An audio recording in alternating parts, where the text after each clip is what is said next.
नमस्कार, कुरुक्षेत्र में आपका बहुत स्वागत है। मैं हूं सौरभ शर्मा।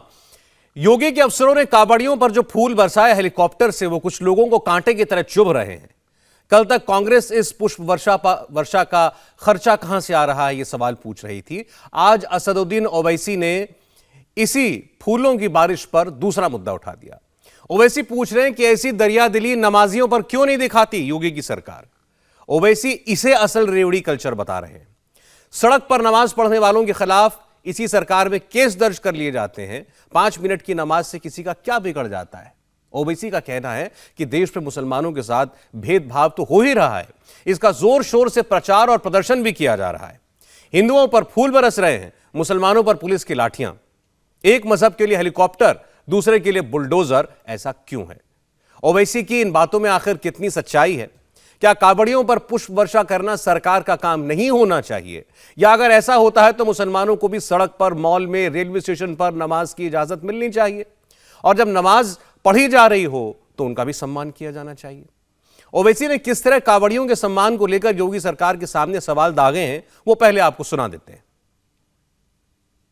आप जो आपका खुद नारा है सबका साथ, तो सबका साथ नहीं दे रहे आप जिस तरीके से आज उत्तर प्रदेश में मुसलमानों से ट्रीटमेंट किया जा रहा है, वो तो डिस्क्रिमिनेशन है। वो तो उनको एलिनेट कर दिया जा रहा है, उनको दबा दिया जा रहा है और उनको बताया जा रहा है कि तुम्हारी कोई अहमियत नहीं है। तो हम यही कह रहे हैं, मैं बिल्कुल खिलाफ नहीं हूं कि जो कांवड़ यात्रा में जो किया जा रहा है करिए, मगर इक्वली सबके साथ वही बर्ताव करिए। हमारा यही मेन डिमांड है। हेलीकॉप्टर से फूल बरसा रहे हैं और उत्तर प्रदेश के मुसलमानों पर आप बुलडोजर बरसा देते हैं। आप ये तो नहीं हो सकता है कि आप एक पुलिस ऑफिसर यूनिफॉर्म में किसी कांवरिया के मसाज करता है, क्योंकि लंबा सफर करना अच्छा है, मगर आप पुलिस स्टेशन ले जाकर हमको लाठियों से मसाज करते हैं मुस्लिम लड़कों को। तो यही हमें करें, इक्वली ट्रीट करिए। आप ये कैसे हो सकता है कि किसी एक असलम नामी इंस्पेक्टर का नाम है मेरठ में, एक पुलिस स्टेशन नाम हटवा देते हैं, लोहार की दुकान बंद करवा देते हैं, गोश्त की दुकानें बंद करवा देते हैं। अच्छा, अगर कोई रोड पे नमाज भी पढ़ता है, चंद मिनट की नमाज होती है, उसमें कौन सा दंगा हो रहा है? खुदा ना खास्ता दंगा करने की किसी नीयत नहीं है। चंद मिनट की नमाज अगर होती है तो उसमें पब्लिक को डिस्टर्ब क्या हो रहा है, किसी को हार्म क्या हो रहा है, तकलीफ क्या हो रही है, हमको ये बताइए। हिंदू मुसलमान बराबरी की जो बात ओवैसी कर रहे हैं, वो पिछले कुछ वक्त से एक बड़ा मुद्दा बनकर सबके सामने है। ओवैसी ने पुलिस की कार्रवाई पर भी सवाल उठाए, लेकिन यह नहीं बताया कि सर तन से जुदा का नारा उन्हीं की पार्टी के औरंगाबाद के जलसे में उनके सांसद के सामने क्यों लगा। जो शरिया की सोच लेकर उन्माद फैला रहे हैं, उनसे पुलिस आखिर इस तरह पेश ना आए तो कैसे आए? ओवैसी के सवाल पर आज बीजेपी के तमाम बड़े नेताओं ने पलटवार किया। यूपी के डिप्टी सीएम केशव प्रसाद मौर्य ने तो कहा कि ओवैसी बस जहर उगलने का काम करते हैं। साथ ही आपको हम मध्य प्रदेश के गृह मंत्री की बात भी सुनवा देते हैं। जहाँ तक एमआईएम के मुखिया ओवैसी जी हैं, वो जहर उगलने का काम करते हैं। कैसे हिंदू मुसलमान के बीच में दीवार खड़ी किया जाए, यह वह लगातार कोशिश करते हैं। माननीय प्रधानमंत्री जी के मंत्र को वो कभी ध्यान से नहीं सुनते हैं कि सबका साथ सबका विकास। हम इस रास्ते पर चलते हैं और इस रास्ते पर चल करके आज देश का, चाहे हिंदू हो चाहे मुसलमान हो, गरीब कल्याण की समस्त योजनाओं का लाभ सबको प्राप्त हो रहा है। ये बात कभी ये ओवैसी नहीं बोलेंगे। वह बोलेंगे जिससे तनाव पैदा हो जाए, सांप्रदायिक सौहार्द बिगड़ जाए। ओवैसी ने कभी पत्थर बरसाने वालों पे तो उन्होंने कुछ नहीं कहा, फूल बरसाने वालों पे उनको दिक्कत है। भाई, हमारी ये परंपरा है, हमारे भोपाल में इज्तिमा होता है, हम सबका स्वागत करते हैं, पूरी चिंता करती है सरकार हमारी। दरअसल ओवैसी करते हैं एक वर्ग विशेष की राजनीति, एक जाति विशेष की राजनीति। तो इसलिए ओवैसी जी उनको संतुष्टि के लिए ऐसा बोलते होंगे, ऐसा मुझे लगता है। पुष्प वर्षा के मुद्दे पर सवाल यह है कि क्या सरकार को धार्मिक आयोजनों से दूर रहना चाहिए? क्या वाकई में धार्मिक आधार पर कोई पक्षपात हो रहा है? ऐसा है तो क्या गैर बीजेपी शासित राज्यों में इसी तरह से मुस्लिम तुष्टीकरण भी होता है? हमारा सवाल यह भी है कि कांवड़ियों पर पुष्प वर्षा से आखिर ओवैसी जी को दिक्कत क्यों है? और क्या पुष्प वर्षा से भी कोई धार्मिक नफरत फैल रही है, जिस पर सवाल खड़ा किया जा रहा है। कुरुक्षेत्र में इसी पर बहस होगी। मेहमान जुड़ गए हमारे साथ, सीधा उनका रुख करते हैं। सुधांशु त्रिवेदी जी हमारे साथ हैं, भारतीय जनता पार्टी के राज्यसभा के सांसद। सुधांशु जी, आपका बहुत स्वागत है इंडिया टीवी पर। अजय आलोक जी हमारे साथ जुड़ रहे हैं, राजनीतिक विश्लेषक हैं। अजय जी का स्वागत है। कलीमुल हफीज साहब हमारे साथ हैं, AIMIM के दिल्ली प्रदेश अध्यक्ष हैं। कलीम साहब, स्वागत है आपका। और मौलाना मसूद मदनी साहब जो हैं दारुल उलूम देवबंद से, वो हमें ज्वाइन कर रहे हैं। मौलाना साहब, आपका ही बहुत स्वागत है। तो जो ओवैसी साहब ने सवाल उठाए, और ऐसा ही नहीं कि उन्होंने उठाए, कल कांग्रेस पार्टी ने भी सवाल पूछे थे कि आखिर ये फूलों का, हेलीकॉप्टर का, पायलट का खर्चा पैसा कहां से आता है, कौन देता है। सुधांशु त्रिवेदी जी, एक कदम आगे बढ़ के ओवैसी जी ने ये कह दिया है कि एक से नफरत, एक से मोहब्बत ये नहीं चलेगी। उन पर फूल बरसा रहे हैं तो हम पर भी बरसाइए। उन पर तो फूलों की बारिश, हम पर बुलडोजर चला देते हैं। करोड़ों कावड़िए सड़क पर हैं, कोई दिक्कत नहीं है। 4 नमाजी सड़क पर नमाज पढ़ लेते हैं तो गिरफ्तार कर लिए जाते हैं।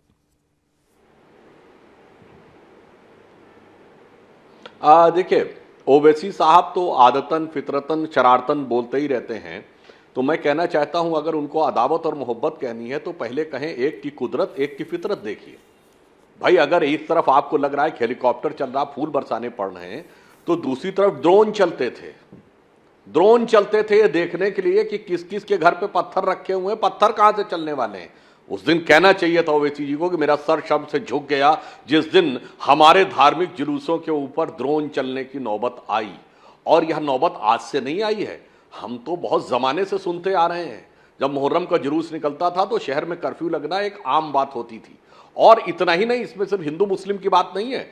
सौरभ जी, मैं तो लखनऊ का रहने वाला हूं, मैंने बचपन में हिंदू मुस्लिम दंगे नहीं सुने थे, शिया सुन्नी दंगे सुने थे। यानी पुलिस इस बात पे लगी रहती थी कि शिया सुन्नी में आपस में झगड़ा ना हो जाए, और इसके लिए पुलिस लगी रहती थी मदे साहब के जुलूस और उसमें। तो हकीकत तो यह है कि इनको यह कहना चाहिए कि एक ऐसा वातावरण बने कि सब तरफ फूल बरसाने की नौबत आए, ना पत्थर बरसाने की नौबत आए, ना हेलीकॉप्टर की बजाय ड्रोन चलाने की नौबत आए कि कहां से पत्थर चलने वाले हैं। दूसरा, सरकारी खर्चे का उन्होंने बड़ा वाजिब सवाल उठाया। तो मैं ओवैसी जी से 3-4 पूछना चाहता हूं। जनाब, सरकारी खर्चे पर लकलकाता, दमदमाता हुआ सैकड़ों करोड़ का हज हाउस बनता था। सरकारी खर्चे पे हज सब्सिडी दी जाती थी। कितनी बड़ी दुख की बात थी कि अपने पैसे से, मजहबी अकीदा ये कहता है, धार्मिक आस्था कहती है, अपने पैसे सब्सिडी होनी चाहिए थी। यहां सरकारी पैसे से हज यात्रा, और वो भी टेक्निकली देखा जाए तो इस्लाम की मान्यता के अनुसार काफिरों के पैसे से हज यात्रा। और तो और ये बताइए, जिस समय रोजा अफ्तार की दावत होती थी सरकारी पैसे पे, बाकायदा मुख्यमंत्री आवास और गवर्नर हाउस में सबको खाना खिलाया जाता था। सौरभ जी बताइए, योगी जी के आने से पहले क्या किसी ने कभी देखा था कि नवरात्र में कन्या पूजन होता था किसी मुख्यमंत्री आवास में? सरकारी खर्चे के ऊपर सबको देखा होगा कि रोजा अफ्तार तो कभी यह भी कह देते कि रोजा हम तोड़ेंगे तो क्यों काफिरों के पैसे से तोड़ेंगे, हज जाएंगे तो क्यों काफिरों के पैसे से जाएंगे। और तो और जनाब, सरकारी पैसे से मदरसे चलते हैं, और तो और जनाब, सरकारी पैसे से मौलवियों को तनख्वाह मिलती है, और तो और जनाब, मौलवियों को नहीं, मुअज्जिम जो नमाज अजान लगाता है, जिसके ऊपर कोर्ट की रोक है कि लाउड स्पीकर से नहीं लगाएगा, उसको भी मिलते हैं। दिल्ली में 20,000 रुपए मिलते हैं मौलवी साहब को और 10,000 रुपए मिलते हैं मुअज्जिम को। तो कभी तो ये भी याद आ जाता कि सरकारी खर्चे पे क्या क्या हुआ है। तो ये देखिए, उनकी शिकायत दरअसल यही तो है, जो बातें उन्होंने कुछ कही है, कुछ नहीं कही नजर आ रही है। सुधांशु जी, अभी आपने जो 2-3 उदाहरण दिए, अरे भाई, आपके आने के बाद जो है रोजा इफ्तारी होना बंद हो गई। अब कोई मंत्री, कोई मुख्यमंत्री आपका ये काम नहीं करता, सेंटर में भी नहीं करता, स्टेट में भी नहीं करता। हज हाउस बनने बंद हो रहे हैं। तीसरी बात, जो सब्सिडी थी हज की, वो आपने समाप्त कर दी है। दूसरी ओर उनका कहना है कि भाई कावड़ियों पर फूल बरसाना हो या अलग अलग धार्मिक आयोजन होते हैं, जब काशी विश्वनाथ कॉरिडोर का, ये उन्होंने नहीं कहा है, लेकिन बाकी लोग कहते हैं काशी विश्वनाथ कॉरिडोर का आपने विशाल स्वरूप इतना दिया है। अयोध्या में अब आप वैश्विक स्तर पर दिवाली बनाते हैं, दुनिया भर से उसमें लोग आते हैं, तो ये सब सरकारी पैसे से तो हो रहा है। तो मुसलमानों का तो सारा धर्म काज बंद कर दिया और हिंदुओं का सबका चालू है सरकारी खर्चे पर। अच्छा, वो उसका भी मैं जवाब देता हूं। देखिए, उन्होंने जो यह बात कही कि यहां पर सब सरकारी खर्चे पे हो रहा है, और वहां पर देखिए कोई भी आयोजन निकलता है तो सरकार खर्चा करती। जैसे मैंने कहा, मुहर्रम के जुलूस पे अगर पुलिस सिक्योरिटी की व्यवस्था करती थी, ट्रैफिक रोका जाता था, वो भी सब सरकारी होता था, कोई बात नहीं। आपको यह लग रहा है धार्मिक है ना, तो मैं पूछना चाहता हूं, कांवड़ यात्रा तो भगवान शंकर के लिए होती है। ये बताइए, यूरोप की सन लेबोरेटरी है जहां सबसे बड़ी आज तक 21वीं सदी की खोज हुई है, अभी तक की सबसे बड़ी, वो है गॉड पार्टिकल, जिसको हिग्स बोसॉन कहते हैं। वो सन लेबोरेटरी की लॉबी में डांसिंग करते हुए नटराज की मूर्ति है। तो क्या केवल धार्मिक मामला है? और उसके नीचे ऑस्ट्रियन साइंटिस्ट फिट्ज कैपरा ने लिखा हुआ है कि भगवान शंकर का जो नृत्य है वो आज जो साइंस ने कहा है परपीचुअल creation and destruction of universe, उसका प्रतीक है। बता दे कभी कोई अगर मजहबी मामला है तो कभी उनके धर्म और मजहब के रिलेटेड कोई चीज किसी साइंटिस्ट साइंटिफिक लेबोरेटरी में रखी हुई हो तो बता दें। अब ये बताइए, आप मंगोलिया में जाइए तो बड़े बड़े मकबरों के ऊपर त्रिशूल बने हुए हैं, तो सिर्फ वो मामला है। जापान में एक देवता है दाइकोटिन, जो बिल्कुल भैरव के प्रतीक माने जाते हैं, इस्टेब्लिश है। तो भगवान शंकर तो पूरे विश्व में एक अलग प्रकार की स्थिति के प्रतीक हैं जी, और वो अलग प्रकार के ज्ञान के प्रतीक भी हैं। हिंदू के साथ साथ गैर हिंदू भी मानते हैं उनको। पर यहां समस्या यह है कि जो भारत की महान संस्कृति, जिसको देश देशांतर तक, धर्म धर्मांतर तक माना जाता है, उसको सांप्रदायिक कह कहकर चिढ़ाने का, लांछित करने का, अपमानित करने का कार्य वो लोग करते हैं जिनकी पार्टी का नाम है मजलिसे इत्तिहादुल मुसलमीन, यानी मोहतरमे मजलिस मुहाफिजे इत्तिहादुल मुसलमीन आकर ये हमको समझाते हैं कि सेकुलरिज्म क्या है और सर्वपंथ संभाव क्या है। कलीम साहब का रुख करना चाहता हूं, चूंकि आज ओवैसी साहब के बयान पर हम लोग बात कर रहे हैं। देखिए, उन्होंने कांवड़ यात्रा में कांवड़ियों पर फूल बरसाने के बहाने या इसके जरिए उन्होंने ये कहा कि मुसलमानों के साथ देश में और खासतौर पर उत्तर प्रदेश में बहुत जबरदस्त भेदभाव हो रहा है, एक पर फूल एक पर बुलडोजर चल रहा है। मैं चाहूंगा जरा इस बात को आप इलैबोरेट करें।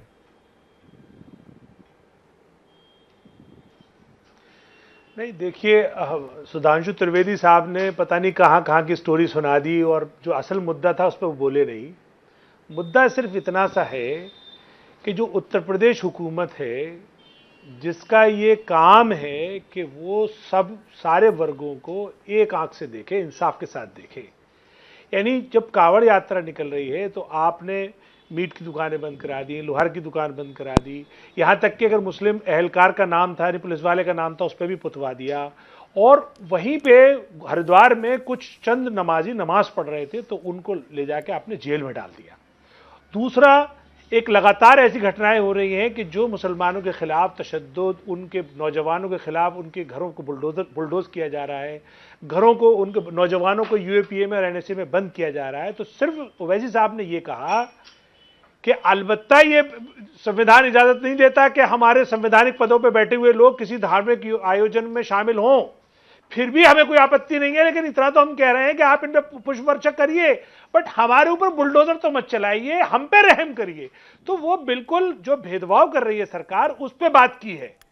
तो उस बात को लेके और पता नहीं कहां खर्च और नटराज की मूर्ति से लेके डांस से लेके पता नहीं कहां की बात बता दी। जो असल मुद्दा है कि योगी सरकार मुसलमानों पे जुल्म ढा रही है और हिंदू मुस्लिम भेदभाव कर रही है। अगर वो हिंदुओं की कांवड़ यात्रा को सपोर्ट कर रही है तो उसे मुसलमानों के साथ भी उतनी ही नरमी, उतनी ही मोहब्बत दिखानी चाहिए, जबकि वो कोई आपको हार्म नहीं पहुंचा रहे। नहीं, तो ये आप कैसे, आपने नहीं हार्म नहीं पहुंचा रहे हैं, सरकार हार्म पहुंचा रही है, ये कैसे आप कहते हैं? इतनी सी बात कह रहे हैं। नहीं, ये तो ये इसको बताइए ना। देखिए, अभी उन्होंने, आपने खर्च की बात की, खर्च की बात ओवैसी साहब ने उठाई, सरकारी खर्चे का शब्द उन्होंने इस्तेमाल किया। उसका उत्तर उन्होंने दे दिया कि पहले भी धार्मिक आयोजन होते थे, मुसलमानों के लिए होते थे, वो भी सरकारी खर्च पर किए जाते थे। एक बात।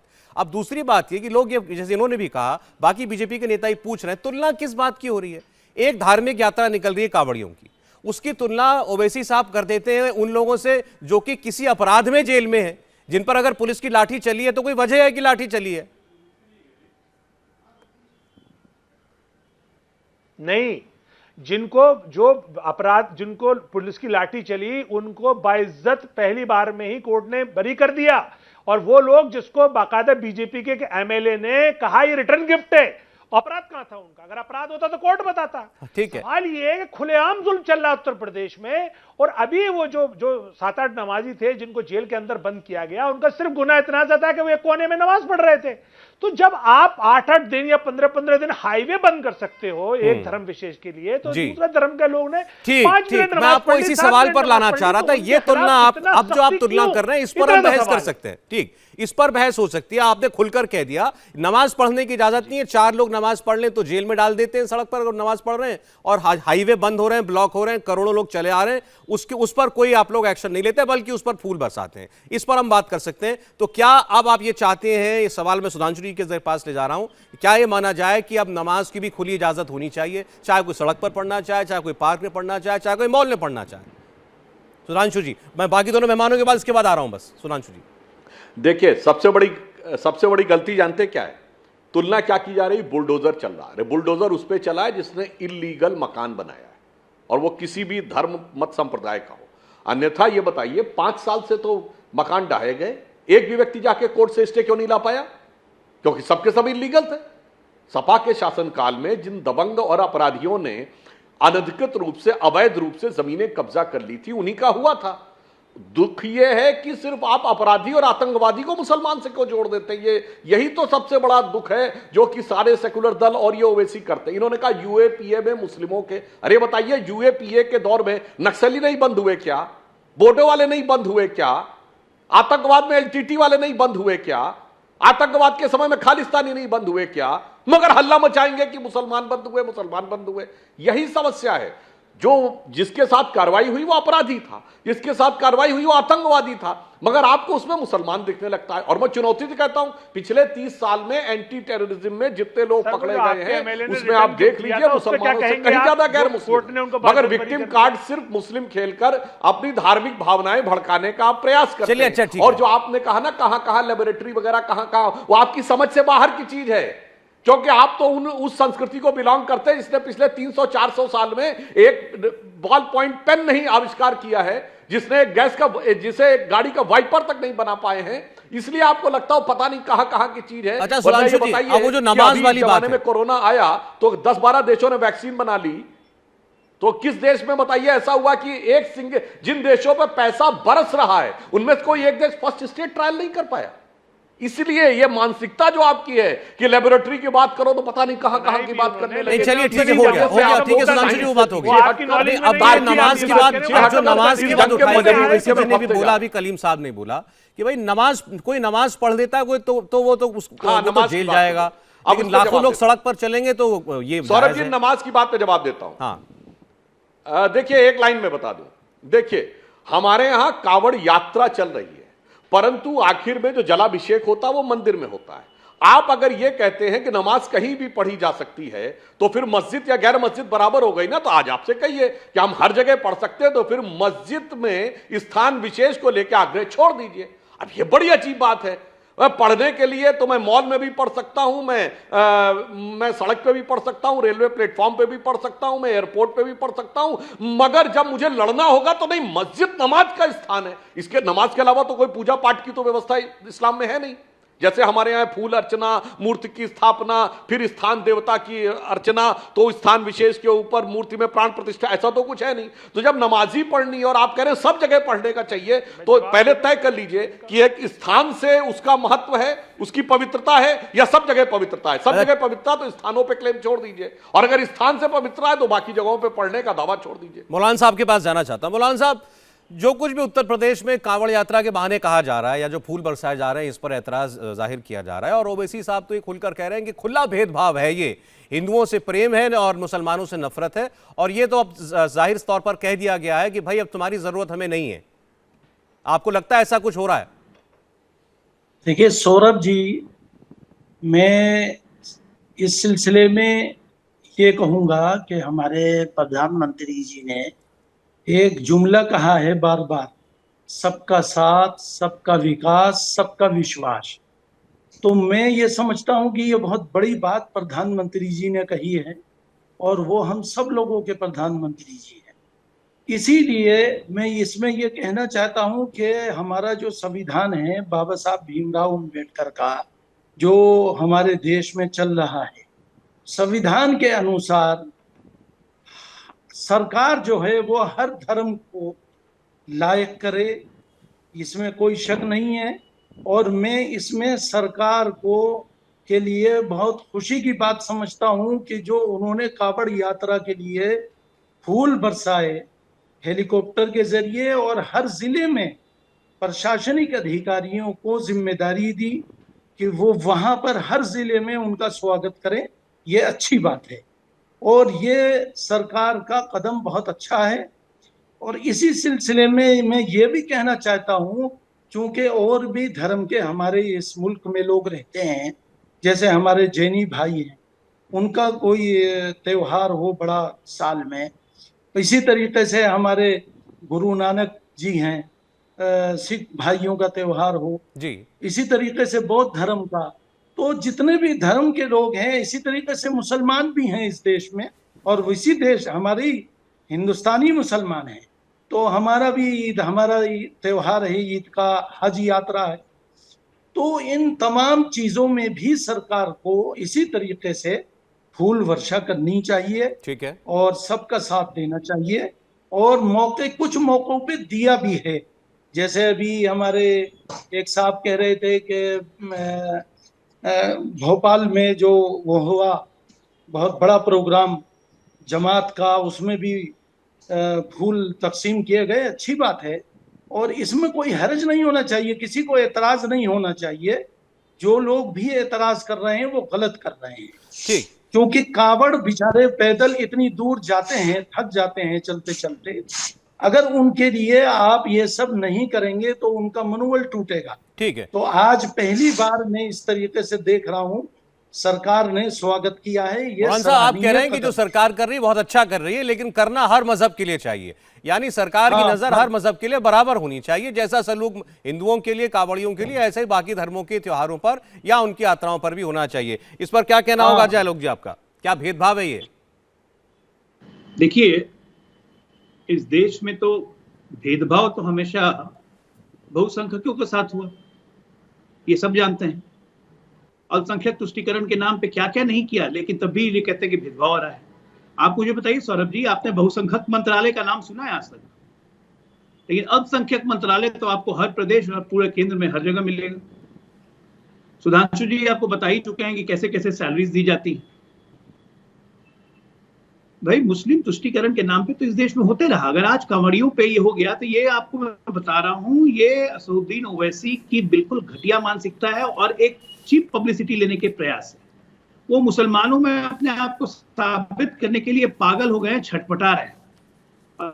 देश के मुसलमान उनको लिफ्ट नहीं दे रहा है। उत्तर प्रदेश में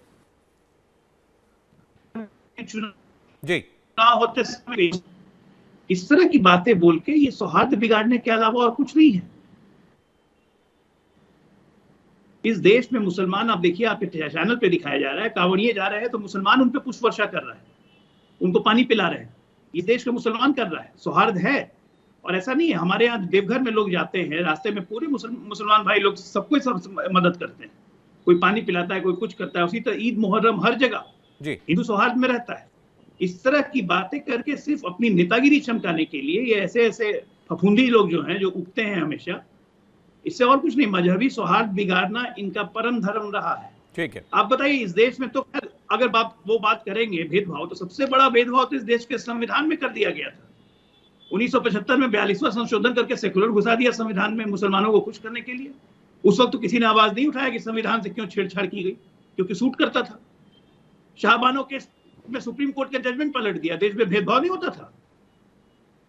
आप सोच लीजिए, देश में भेदभाव कौन करता था, किसके साथ करता था? अब कांवड़ियों पे पुष्प वर्षा भेदभाव कहां से हो गया भाई? इस देश के मंदिर से सरकार को साल लगभग 300 करोड़ टैक्स में आता है। किस मस्जिद से सरकार को टैक्स मिलता है? कांवड़िए टैक्स पेयर नहीं है। उन पे पुष्प वर्षा हो गई सरकारी पैसे से, तो टैक्स पेयर का पैसा उसमें लग गया। जितने कांवड़िए जा रहे हैं वो टैक्स पेयर नहीं है क्या? तो कोई लॉजिक नहीं है। बस इनको अपनी राजनीति, घटिया राजनीति चमकानी है और मकसद यही है कि किस तरह मुस्लिम लीग पार्ट 2 बन जाए इस देश में। अच्छा, ठीक, मुस्लिम लीग पार्ट 2 कैसे बन जाए, ये ओवैसी जी की मंशा। कलीम साहब जवाब दें। बहुत सारी बातें कही हैं अभी इन्होंने, और बात ये फैक्चुअली भी ठीक है। मंदिरों से, गुरुद्वारों से लाखों करोड़ रुपया जो है, हजारों करोड़ रुपया कम से कम जो है सरकार को आता है। तो लोग ये भी कहते हैं कि भाई अगर उनके धार्मिक आयोजनों पर कुछ खर्च उसमें से किया भी जा रहा है तो क्या एतराज है इसमें। और दूसरी बात ये कई लोगों ने पूछा है पैसा कहाँ से आता है, तो उत्तर प्रदेश में खासतौर पर एक धर्मार्थ के कामों के लिए एक विभाग बना हुआ है, उसका एक बजट भी है। उसके मद से ये पैसा जो है खर्चा किया जाता मंत्रालय है। है, और धर्मार्थ कार्य। जी हाँ, और वो करीम साहब, वो आज का नहीं बना है वो विभाग, वो 1985 का विभाग बना हुआ है, वहां से ये सब कुछ आयोजन किया जा रहा है। देखिए, मैं पहले तो अजय आलोक साहब की वो जवाब दे दूं। मैं तो समझता हूं कि अच्छे खासे पढ़े लिखे आदमी हैं, लेकिन आज इन्होंने बात बहुत ही अनपढ़ों वाली की है कि कहीं आपने बहुसंख्यक मंत्रालय देखा है। अरे इनको पता होना चाहिए, डेमोक्रेसी में जो बहुसंख्यक वर्ग होता है वो हुकूमत करता है, पूरी हुकूमत उसकी होती है, उससे कुछ अलग सा मंत्रालय की जरूरत नहीं है।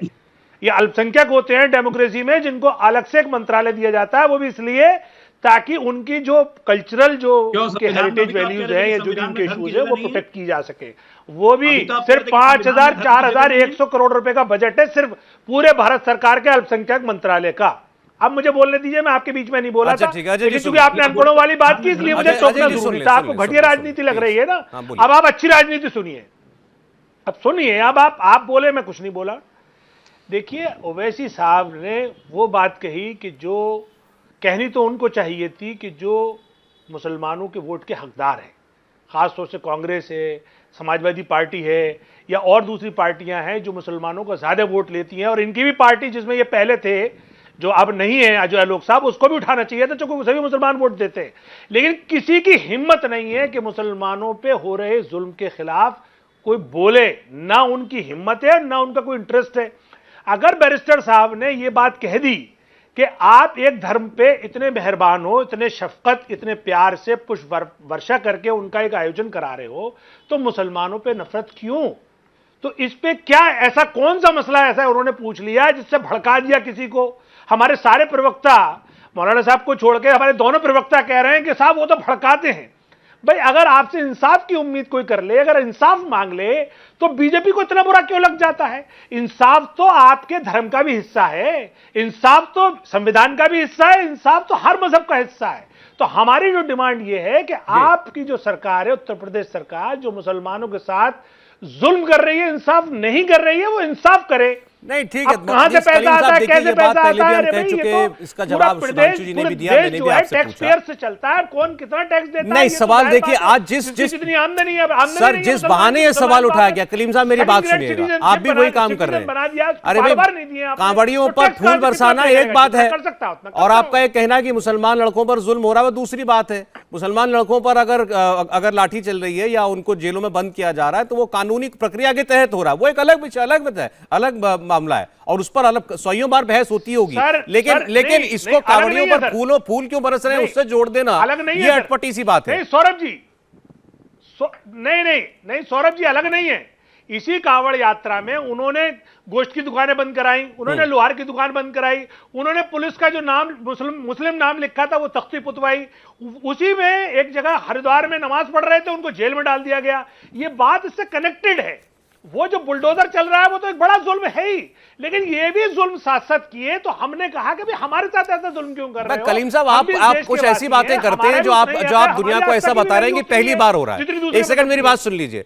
नवरात्रि के मौके पर देश में तमाम जगहों पर मीट की दुकानें बंद करा दी जाती है, नहीं करा दी जाती? कोई ऐतराज नहीं करता है? नवरात्रि में बंद होती है ना, ऐसे ही जो है इनकी आस्था, ऐसे नहीं हो रही है ना, पहली बार इन्होंने कराई, उससे पहले होती है ना, पहली बार। ऐसा तो नहीं कि ऐसे यात्रा में यात्रा निकल रही है, धार्मिक भावनाओं को ध्यान रखते हुए बंद कर दी गई, और एक इलाके से गुजर जाते हैं, उसके बाद वो खुल जाती है। एक बात, और दूसरी बात, जो आपने पुलिस इंस्पेक्टर वाली बात की, मैं उसका जवाब आपको देना चाहता हूं। पूरी स्टोरी आप उसको पढ़िए, खबर को, वो है क्या। एक जगह पर कांवड़ियों ने यह शिकायत की कि वो जहां से गुजर रहे थे उन पर ऊपर मकानों से थूका गया, और उनका जो जल था उसको दूषित कर दिया गया। और उसके बाद वो शिकायत करने के लिए एक भीड़ जो है कांवड़ियों की, वो पुलिस थाने पहुंची थी। उसके बाद वहां हंगामा हुआ, और उस हंगामे में आप ये बात ठीक है कि वहां पर एक पुलिस इंस्पेक्टर का नाम लिखा था, मुस्लिम थे वो किस वजह से जो है उसको मिटा दिया गया या उस पर कुछ पोत दिया गया, नहीं करना चाहिए था, ये बात ठीक है। लेकिन वो पूरा मामला भी बताइए कि पूरा मामला क्या था, वो आरोप जो था वो भी आपको बताना चाहिए। खैर, अब मैं आपकी बात का जवाब सुधांशु जी से लेता हूं। सुधांशु जी एक सेकंड। आज ओवैसी साहब ने एक बड़ा मूल प्रश्न भी उठा दिया। उन्होंने कहा कि भाई सरकार का और देश का मजहब नहीं हो सकता। तो वो जो ये फूल वर्षा इसी के बहाने कह रहे हैं कि सरकार एक धार्मिक कार्य के लिए पैसा नहीं खर्च सकती, सरकार एक धर्म के प्रति एक रवैया और दूसरे के प्रति दूसरा रवैया नहीं रख सकती। हाँ, देखिए मैं उसका भी जवाब देता हूं। पहले 2 लाइन बता दूं। जो डॉक्टर अजय आलोक के बारे में कलीमुल हफीज साहब ने कहा बहुसंख्यक अल्पसंख्यक, तो कलीमुल हफीज साहब 9 राज्यों में हिंदू अल्पसंख्यक है। क्या उन राज्यों में अल्पसंख्यक मंत्रालय चल रहा है? जवाब दीजिएगा कभी। ये बताइए, लक्षद्वीप में हिंदू 2% है, पर वहां जो 99% है उसको वो सुविधाएं प्राप्त हैं जो अल्पसंख्यकों को प्राप्त होती है।